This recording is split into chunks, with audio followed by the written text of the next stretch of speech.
Pasaka apie 3 paršiukus.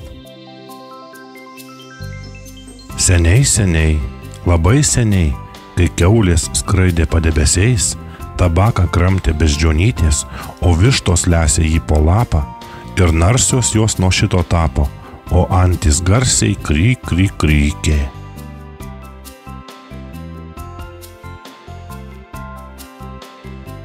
Buvo kadaise sena kiaulė su 3 paršiukais.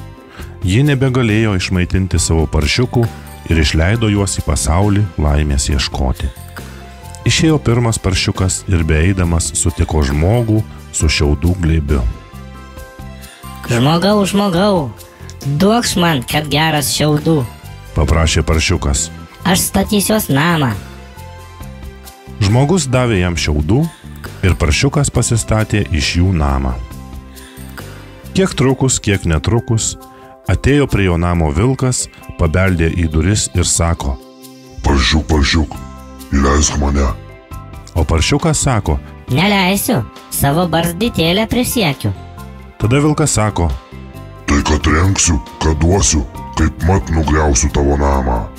Ir vilkas kad trenkė, kad davė, kaip mat nugriovė visą namą ir prarijo paršiuką. Antrasis paršiukas sutiko žmogų su žabų ryšiu ir paprašė jį: Žmogau, duokš man, kad geras žabų, aš statysiuos namą. Žmogus davė jam žabų ir paršiukas pasistatė namą. Atėjo vilkas ir sako: Paršiuk, įleisk mane. Neleisiu, savo barzdytėlę prisiekiu. Tai kad trenksiu, kad duosiu, kaip mat nugriausiu tavo namą. Ir vilkas kad trenkė, kad davė, ir dar trenkė, ir dar davė, ir galop nugriovė visą namą ir prarijo paršiuką. Trečias paršiukas sutiko žmogų su vežimu plytų ir paprašė jį: Žmogau, duokš man, kad geras plytų, aš statysiuos namą. Žmogus davė jam plytų ir paršiukas pasistatė namą. Ir pas jį taip pat atėjo vilkas ir sako: Paršiuk, įleisk mane. Neleisiu, savo barzdytėlę prisiekiu. Tai kad trenksiu, kad duosiu, kaip mat nugriausiu tavo namą. Ir vilkas kad trenkė, kad davė, kad trenkė, kad davė, ir dar sykį kad trenkė, kad davė, o namas vis stovi kaip stovėjęs. Mato vilkas, kiek trenksi, kiek duosi, vis vien namo nenugriausi. Ir sako: Klausyk, paršiuk, aš žinau, kur auga saldžiosios ropės. Kur? Klausė paršiukas. Pono Smito darže. Rytoj atsikelk ankstėliau, aš ateisiu tavęs pasiimti ir mudu prisirausim ropių pietums. Gerai, sako paršiukas. Aš tavęs palauksiu, o kada tu ateisi? 6. O paršiukas atsikėlė 5 valandą ir prisirovė ropių, dar vilkui neatėjus, juk tas pasirodė 6. Tu jau atsikėlei, paršiuk? Paklausė vilkas. Seniai, atsakė paršiukas. aš jau ir iš daržo grįžau ir pilną puodą ropių pietums išsiviriau. Vilkas labai supyko, bet pamanė, kad vis tiek pagaus paršiuką, taigi tarė: Paršiuk, aš žinau, kur auga puikiai obelis. Kur? Klausė paršiukas. Nagi linksmajame sode. Atsakė vilkas. Nori, rytoj 5 aš ateisiu tavęs paimti ir mudu prisiraškysim obuolių, kiek tik širdis geidžia. Tik žiūrėk, daugiau manęs neapgaudinėk.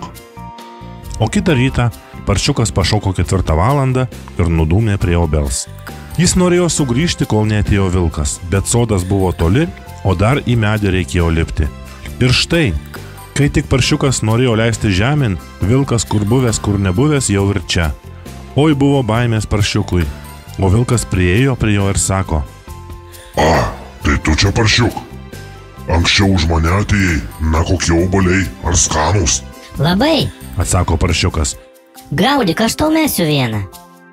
Ir jis numetė vilkui obuolį, bet taip toli nusvedė, jog kol vilkas bėgo jo paimti, paršiukas nušoko ant žemės ir parlėkė namo. Kitą dieną vilkas vėl atėjo pas paršiuką ir sako: Klausyk, paršiuk, šiandien ženklinė prekymetis, ar eisi? Na žinoma, atsakė paršiukas. o kada tu mano eiti? 3. O paršiukas vėl išėjo iš namų ankstėliau, nubėgo į turgų, nusipirko muštokę ir jau buvo beeinas namo, tik staiga pamatė vilką.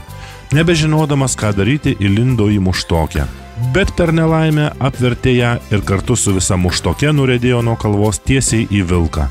Ir taip išgąsdino vargšą, jog tas parbėgo namo ir net turgų užmiršo. Paskui vilkas vėl nuėjo pas paršiuką ir papasakojo, kaip jį išgąsdino didelis apvalus daiktas, nuriedėjęs pro jį nuo kalvos. Tada paršiukas jiems sako: Juk tai aš tave išgąsdinau. Aš buvau turgui ir pirkau muštokę, o kai tave pamačiau, įlindau į ją ir nuriedėjau žemyn nuo kalvos. Tada vilkas nejaukais perpyko ir pasakė, kad tikrai suės paršiuką, įlys pas jį pro kaminą. Suprato paršiukas, kad jam bus riesta, pakūrė greitai ugnį ir pastatė katilą su vandeniu. Vos tik vilkas įlindo, paršiukas nuėmė nuo katilo dangtį ir vilkas įkrito tiesiai į vandenį. Paršiukas, kaip mat užvožė dangtį, išvirė vilką ir suvalgė jį vakarieniai ir nuo to laiko gyveno laimingai.